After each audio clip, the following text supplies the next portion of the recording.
Welcome to Bind EduTech, and this is a continued class of the chapter Should Wizard Hit Mommy?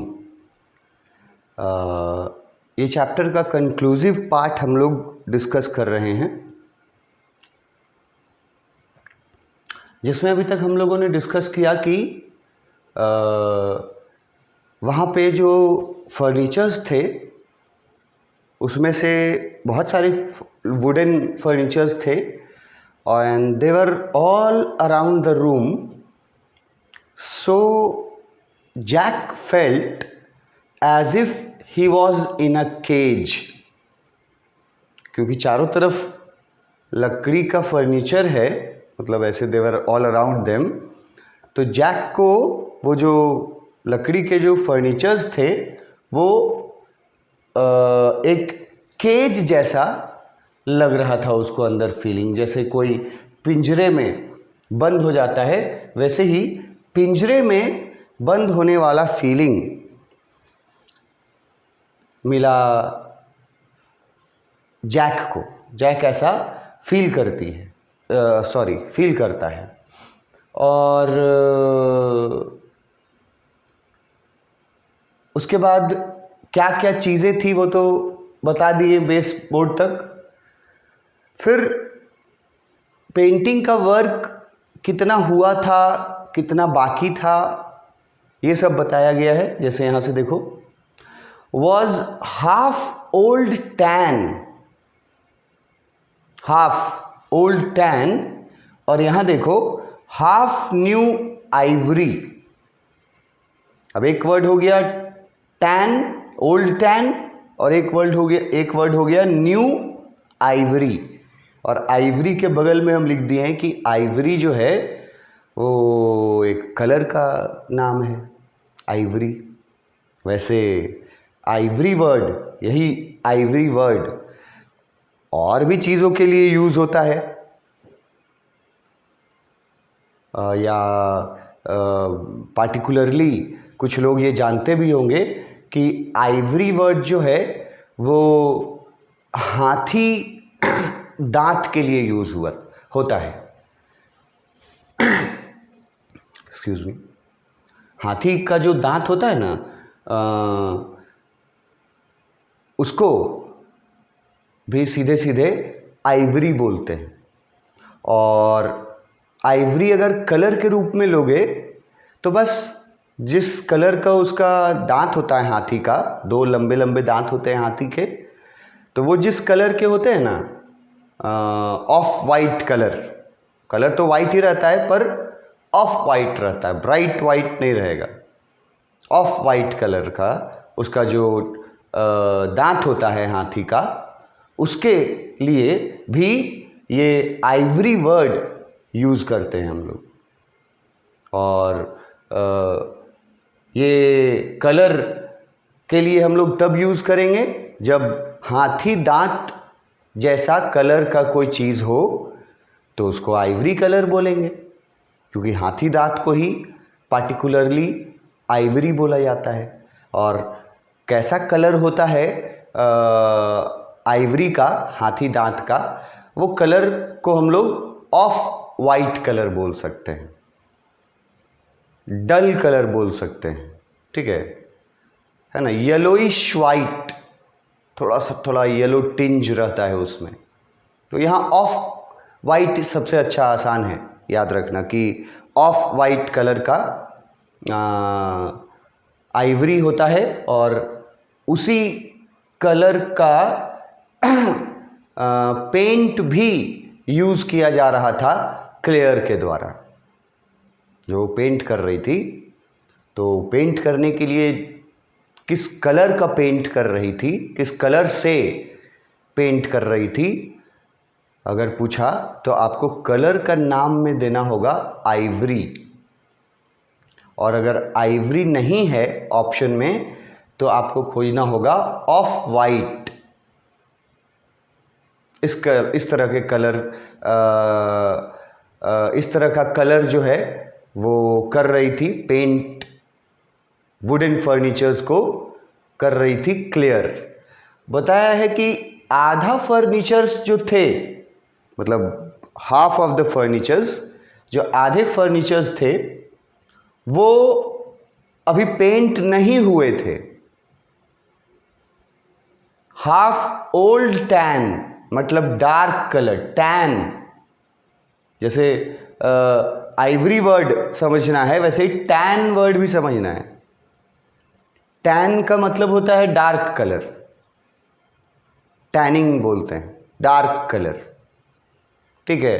तो कुछ आधे, कुछ नहीं, सीधा लिखा हुआ है हाफ, आधे जो फर्नीचर्स थे वो अभी पेंट नहीं किए गए थे, इसलिए लिखा हुआ है कि देवर टैन मतलब डार्क कलर के थे, और आधे हाफ जो पेंट हो गए थे वो न्यू आइवरी कलर के पेंट से पेंट किए गए थे। तो half was left, half was done. The left part was called tan मतलब dark colour, and the new painted जो फर्नीचर्स थे, हाफ आधे फर्नीचर्स न्यूली पेंटेड थे और उनका पेंट का कलर पूछेगा तो आइवरी कलर से पेंट किया गया था। और मैंने ब्रैकेट में यहाँ लिख दिया, देखो आइवरी का मतलब ब्रैकेट में मैंने लिखा है यहाँ ऑफ वाइट, सबसे पहले तो लिखा, और फिर लिखा है Ivory a material which is made from the teeth and tusks of animals. Teeth and tusks of animals, तो हाथी के बारे में जो हम बताए तो हाथी दांत वो टीथ में आ गया, और ये जो टस्क वर्ड है ना वो तुम कॉमनली समझ लो कि कुछ ऐसे एनिमल्स होते हैं जिनके सींग होते हैं, हॉर्न्स, सींग होते हैं ना, डियर, कुछ जैसे काऊ है, काऊ का भी तो सींग होता है, ठीक है। बफलोज हैं या गोट्स हैं या और भी अनकाउंटेबल बहुत सारे एनिमल्स हैं जिनके सींग होते हैं, जिसमें से एक डियर भी है, हिरन, हिरन का भी सींग होता है, ठीक है। तो या तो हाथी दांत से बना हुआ चीज को आइवरी बोलेंगे क्योंकि वो उसी कलर का रहता है जिस कलर का हाथी दांत रहता है, और साथ में एक वर्ड जोड़ दिया है कि टस्क, ये वर्ड जो जुड़ा है वो मैंने समझाया कि कुछ कुछ ऐसे एनिमल्स होते हैं जिनके सींग भी ऑफ वाइट कलर के होते हैं, तो इसीलिए आइवरी यूज किया गया है। Half of the furnitures were in their old category, मतलब जैसे वो अभी उसमें पेंटिंग नहीं हुआ था तो डार्क कलर का दिख रहा था, और डार्क कलर याद रखिएगा तो टैन वर्ड ज़रूर याद रखिएगा कि टैन था हाफ, और हाफ क्या था, आइवरी कलर से पेंट किया हुआ था।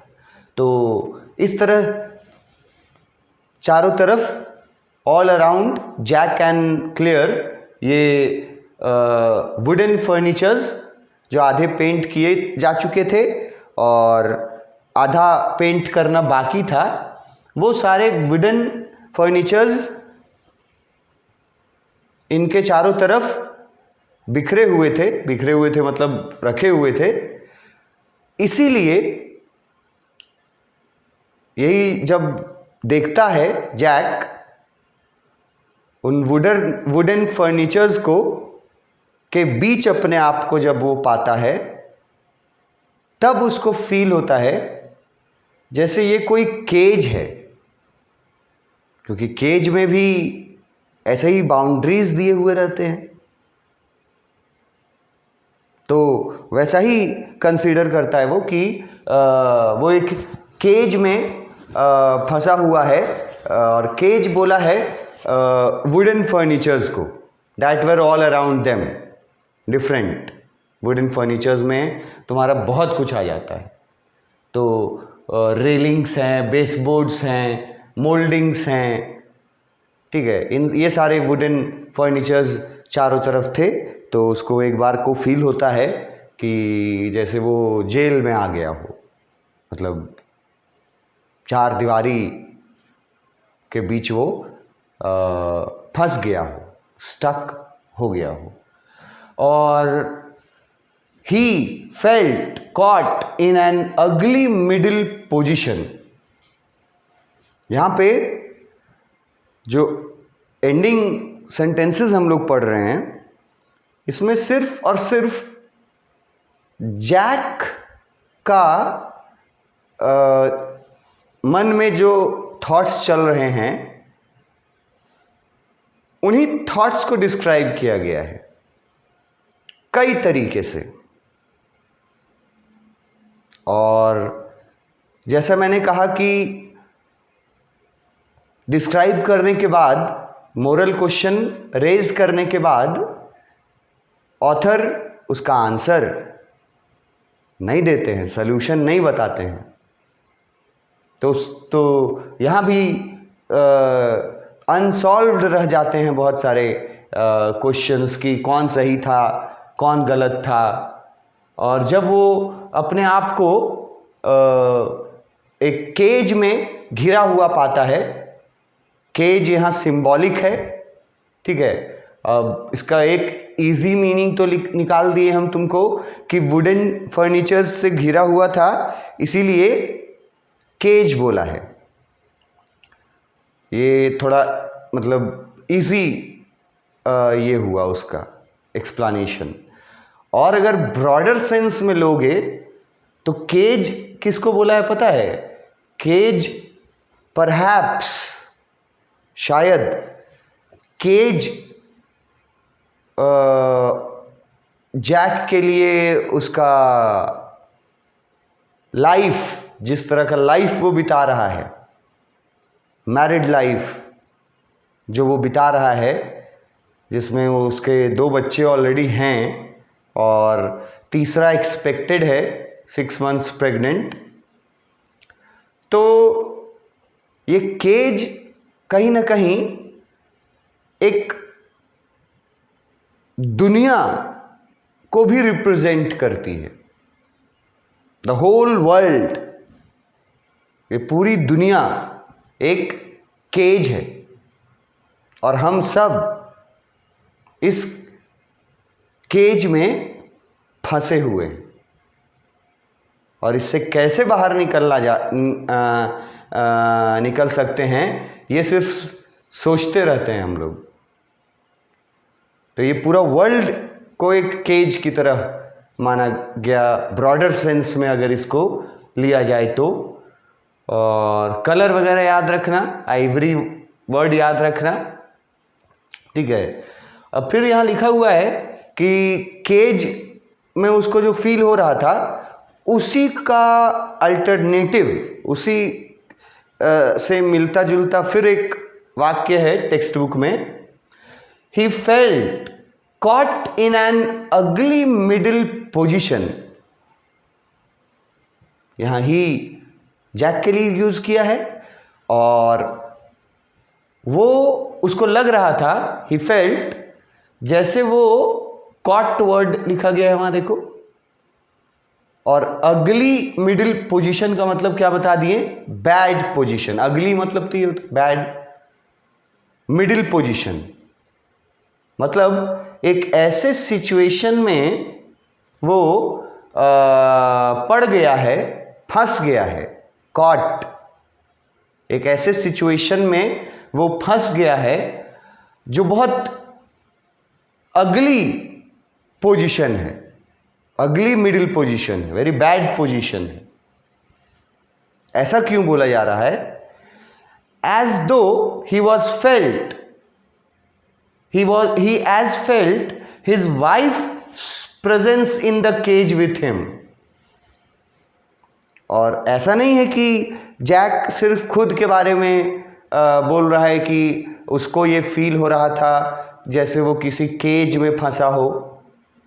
तो केज तो एक मैंने बताया कि जो वहाँ पे चीज़ें रखी हुई थी वो उसके वजह से है, और एक ब्रॉडर सेंस में बताया कि जो मैरिड लाइफ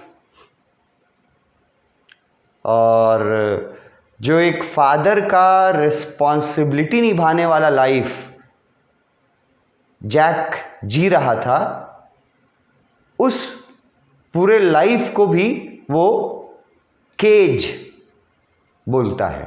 कि ऐसा लगता है जैसे कि वो फंस गया है, अपने ज़िंदगी के पिंजरे में फंस गया है और उसको समझ में नहीं आ रहा कि वो कैसे निकले। यहाँ पे जो ऊपर हम बताएं ना कि कुछ फर्नीचर्स का कलर अभी डार्क था, ओल्ड टैन, और कुछ फर्नीचर्स जो थे they were painted and they were painted by a paint which is ivory in colour. तो ये जो पुराना जो डार्क कलर है ये रिप्रेजेंट करता है पुरानी सोच को, ओल्ड थिंकिंग को, और जो नया कलर पेंट जो हुआ है आइवरी नया, वो रिप्रेजेंट करता है न्यूनेस को। एक तरफ पुराना ओल्ड ट्रेडिशन और ओल्ड एनीथिंग, ओल्ड थिंकिंग, और एक तरफ न्यू थिंकिंग। तो डार्क कलर मतलब आधा पेंट नहीं किया गया था, अभी सिर्फ आधा पेंट हुआ था। उसके बहुत सारे इंटरप्रिटेशंस किए जा सकते हैं क्योंकि ये ऑथर ने छोड़ दिया है रीडर्स पर कि आप क्या इंटरप्रेट करना चाहते हैं। तो इंटरप्रिटेशन तो अपने अपने अनुसार बहुत सारा होता है, तो हम लोग भी देखेंगे कि क्या क्या कितना इंटरप्रिटेशन जो इम्पोर्टेंट हैं वो किए जा सकते हैं इस बात का, केज का। और उसी केज को के अंदर जो जीवन बिता रहा है उसको बोला है अगली मिडिल पोजीशन। कि जैक फील कर रहा है कि वो एक बहुत ही बुरे सिचुएशन में फंस गया है।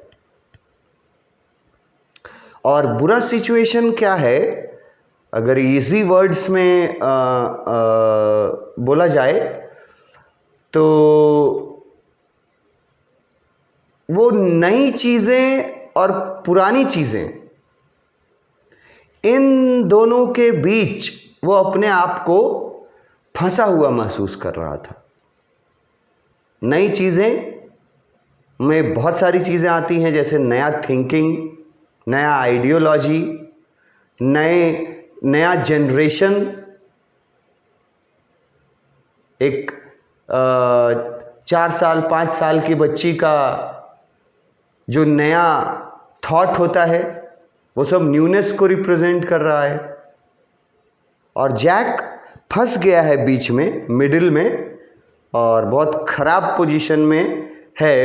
ये तय नहीं कर पा रहा है जैक कि किसको एक्सेप्ट किया जाए दोनों पोजीशंस में से। मतलब एक तरफ जो डार्क टैन कलर का है जो ओल्डनेस और ओल्ड ट्रेडिशंस एंड कंसेप्ट्स को रिप्रेजेंट करता है, दूसरी तरफ आइवरी कलर जो है वो न्यूनेस को रिप्रेजेंट करता है, न्यू थिंकिंग को रिप्रेजेंट करता है। और इन्हीं दो चीज़ों के बीच और जैक जो है वो अपने आप को फंसा हुआ महसूस करता है। और उसके आगे लिखा है कि ऐसा नहीं है कि जैक को ये लग रहा है कि वो अकेले फंसा हुआ है, ऐसा नहीं है। वो उस केज में, उस पिंजरे में उसकी वाइफ भी है प्रेजेंट, और ये उसको पता है। यहां लिखा है देखो, ही एज वेल फेल्ट, वो ये भी महसूस करता है, his wife's present in the cage with him, कि ये जो सांसारिक वर्ल्डली जो केज में वो लोग फंस गए हैं या फंसे हुए हैं, उसमें जैक अकेला नहीं है। वो फील करता है कि उसकी वाइफ क्लेयर भी उसके साथ है उस केज में। लेकिन लास्ट सेंटेंस लिखता है कि उसकी वाइफ प्रेजेंट तो है केज में, लेकिन यहां से ये 3 चीजें, 1 2 3 4, ये बहुत इंपॉर्टेंट। वो अपनी वाइफ का प्रेजेंस को फील कर रहा है, मगर he did not want to speak with her. वो न तो उससे बात करना चाह रहा है अपनी वाइफ से, न तो उसके साथ काम करना चाह रहा है, और न ही उससे फिजिकल कांटेक्ट में आना चाह रहा है, मतलब टच भी नहीं करना चाह रहा है। और लिखा है एनीथिंग, मतलब कुछ भी वो नहीं करना चाहता है, नहीं करना चाह रहा है। उसके मन में ये इच्छा ही नहीं है कि मैं अपनी वाइफ से बात करूं या उसके साथ काम करूं, और एनीथिंग। टच हर लिखा है, मतलब फिजिकल कांटेक्ट में आऊं या कुछ भी करने का मन जैक को कर रहा था कि नहीं कर रहा था। ही डिड नॉट वांट। अब ये जो पोर्शन है ना, यहां पे एनीथिंग जो है ना, यहां पे आपका टेक्स्ट बुक में आपका चैप्टर फिनिश हो गया है इसी एनीथिंग पे। लास्ट पैराग्राफ चल रहा था, और मैंने कहा था कि ये लास्ट पैराग्राफ जो है वो थोड़ा कॉम्प्लेक्स है, और कॉम्प्लेक्स इसलिए है क्योंकि आपको खुद से ओपिनियन बनाना है अपना। खाली राइटर जो हैं वो स्थिति, सिचुएशन डिस्क्राइब कर देते हैं और फिर छोड़ देते हैं, आपको सॉल्यूशन बताते ही नहीं है। प्रॉब्लम डिस्क्राइब कर देते हैं, सिचुएशन डिस्क्राइब कर देते हैं, और फिर राइट और रॉन्ग का डिसीजन या किसी तरह का सॉल्यूशन वो नहीं देते हैं। His motive was only to raise a moral question, और वो मोरल क्वेश्चन यही है कि 2 दुनिया है। एक दुनिया जो बेटी के दृष्टिकोण से है, 4 साल की बेटी, और दूसरी दुनिया जो है वो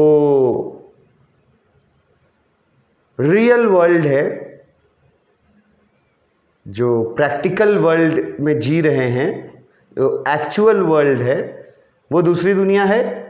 और फर्स्ट वाला जो दुनिया है वो जो के हिसाब से जैसे वो चाहती है वो दुनिया है। तो उसके पास जैक के सामने ना अल्टरनेटिव्स हैं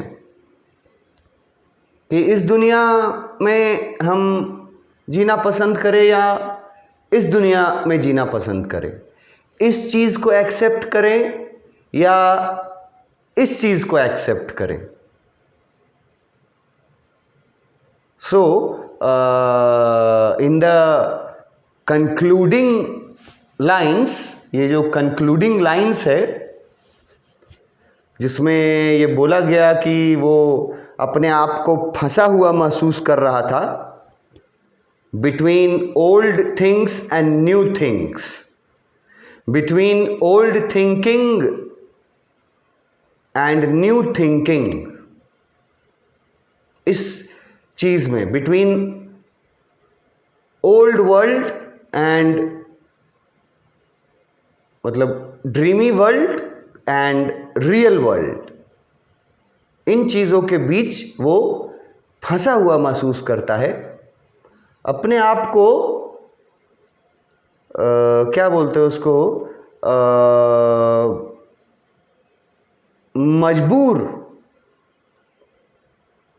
मजबूरी वाला पोजीशन में खुद को पाता है। मतलब वो चाह के भी कुछ नहीं कर पा रहा था, इतना मजबूर था। चाह के भी वो कुछ नहीं कर पा रहा था। और ये जो लास्ट में लिखा है कि वो अपनी पत्नी से, हालांकि उसकी पत्नी भी प्रेजेंट थी, पर वो ना उससे बात करना चाहता है, ना उसके काम में मदद करना चाहता है जैक, और ना ही उसको टच करना चाहता है या कुछ भी नहीं करना चाहता है। इसका भी बहुत डेप्थ में अगर मीनिंग जाइएगा तो इसका मतलब ये भी निकलता है कि जैक और क्लेयर दोनों एक दूसरे से बहुत अलग थे स्वभाव में। देवर पोल्स अपार्ट। अलग क्या थे, मतलब जस्ट ऑपोजिट थे, हस्बैंड और वाइफ। तो एक एंगल मैरिज का भी इसमें शामिल हो जाता है। एक एंगल कि शायद शादी और उसके बाद जो फैमिली का रिस्पॉन्सिबिलिटी होता है, शायद उन रिस्पॉन्सिबिलिटीज को जैक जो है वो एक पिंजरे की तरह देखता है, और किसी को भी पिंजरे में रहना पसंद तो नहीं है, लेकिन वो मजबूर है। He cannot choose one of the two worlds or the two situations. वो दोनों नहीं चुन सकता है, एक ही चुनना पड़ेगा उसको। तो फादर का जो एक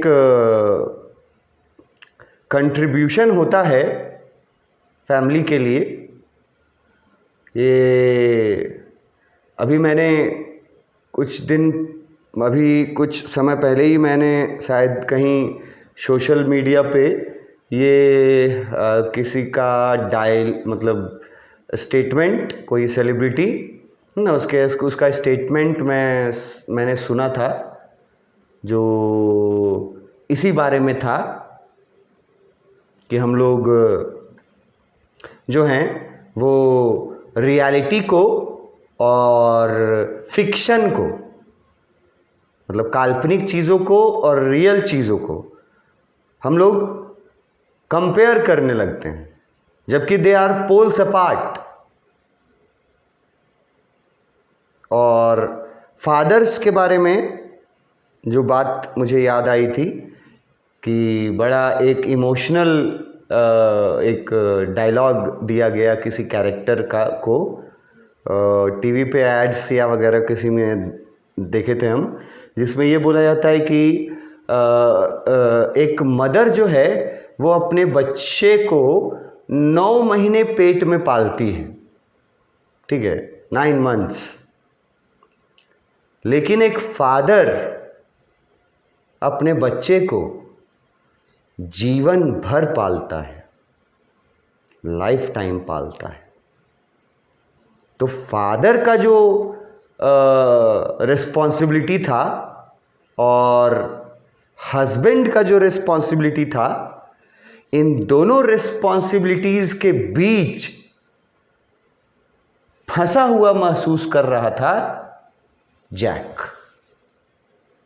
और यही इन एंडिंग जो लाइंस हैं, ये जो अगली मिडिल पोजीशन है ना, फंसा हुआ महसूस कर रहा था जैक कि कैसे हम इस चीज़ से बाहर निकले। दोनों चीज़ें संभव नहीं है। बेटी को कहानी सुनाएंगे तो वाइफ का हेल्प नहीं कर पाएंगे, वाइफ का हेल्प करने जाएंगे तो बेटी को नहीं कहानी सुना पाएंगे। Old and new. और बेटी को कहानी सुनाना तो ट्रेडिशन था, कस्टम बन चुका था।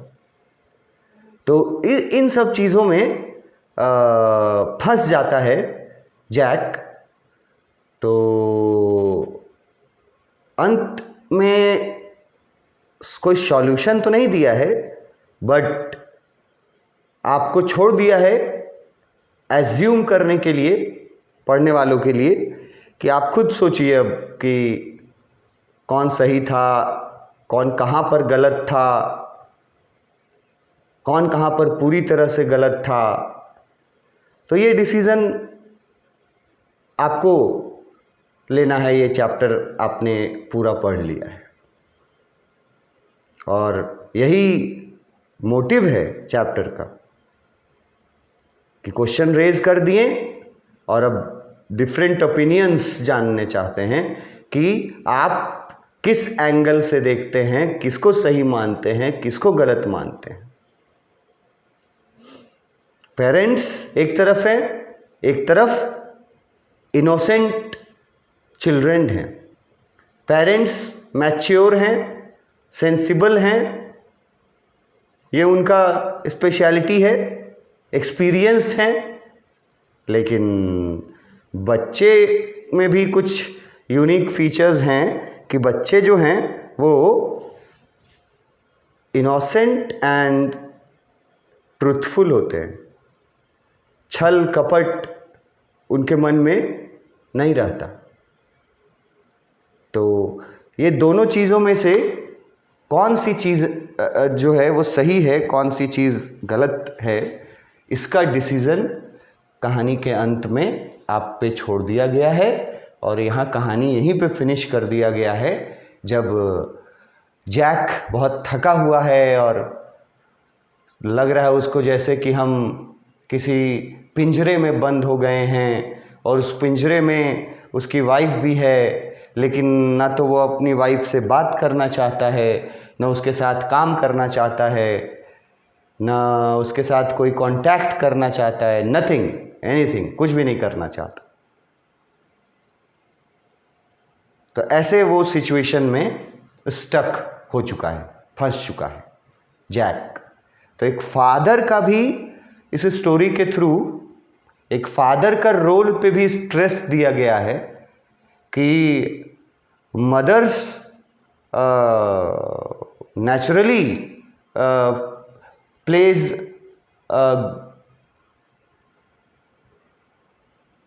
Good role in the life of her child, but at the same time fathers also have to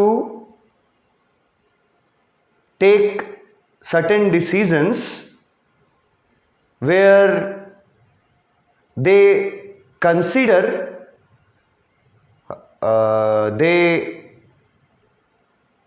where they stuck, जहाँ वो फंस जाते हैं दो चीज़ों के बीच।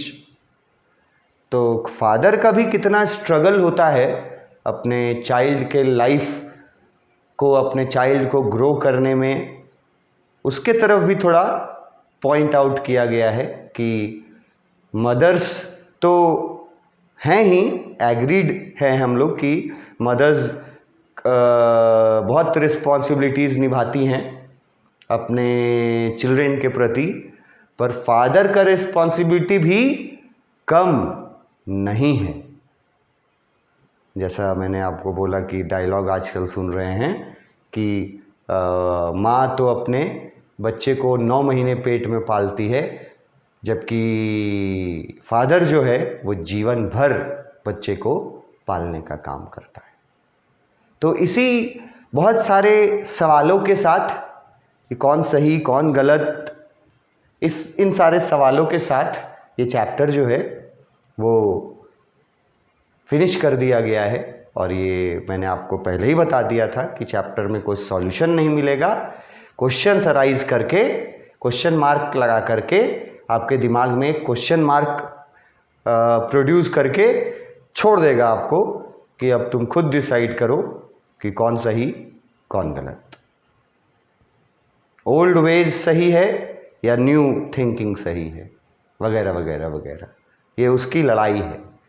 जनरेशन्स के बीच का जो गैप होता है, ये उसके बारे में लड़ाई है कि क्यों, कौन ज़्यादा अच्छा जनरेशन था। बेटी जो कर रही थी वो सही था या फादर जो कर रहा था वो सही था। ये सवाल उठा करके चैप्टर को अंत कर दिया गया है और टेक्स्ट पार्ट को। और इसका फिर जो एक्सप्लेनेशन है इस टेक्स्ट पार्ट का लास्ट वाला, ये एक्सप्लेनेशन तो बहुत सारी चीज़ें कॉमन हैं। पहले मैं बता दूं आपको कहाँ तक, हाँ यहाँ तक, ठीक है। ये यहाँ तक तो सारी चीज़ें समझ में आ जाएंगी आराम से, मैंने जो एक्सप्लेन किया है अभी। यहाँ के बाद देखो कितना पॉइंट्स हैं। ये 1 पॉइंट हुआ, ये 2 पॉइंट हुआ, ठीक है, ये 3rd पॉइंट, ये 4th पॉइंट, ये 5th पॉइंट, ये 6th पॉइंट, ये 7th पॉइंट, ये 8th पॉइंट, ये 9th पॉइंट, ये 10th पॉइंट। 10 जो पॉइंट्स एक्सप्लेनेशन में, नीचे से लास्ट से ऊपर तक जाओ, 10 जो पॉइंट्स है ना, उन पॉइंट्स को आपको समझना होगा और याद रखना होगा, तभी आप कोई डीप क्वेश्चन का जवाब इस चैप्टर के एंडिंग से, अगर कोई डेप्थ क्वेश्चन पूछता है तो आप इन्हीं पॉइंट्स को के आधार पर उसका आंसर लिख पाइएगा। 10 पॉइंट्स जो अलग अलग से मैंने आपको अभी दिखाया। तो ये हम लोग अपने नेक्स्ट क्लास में करेंगे। Thank you.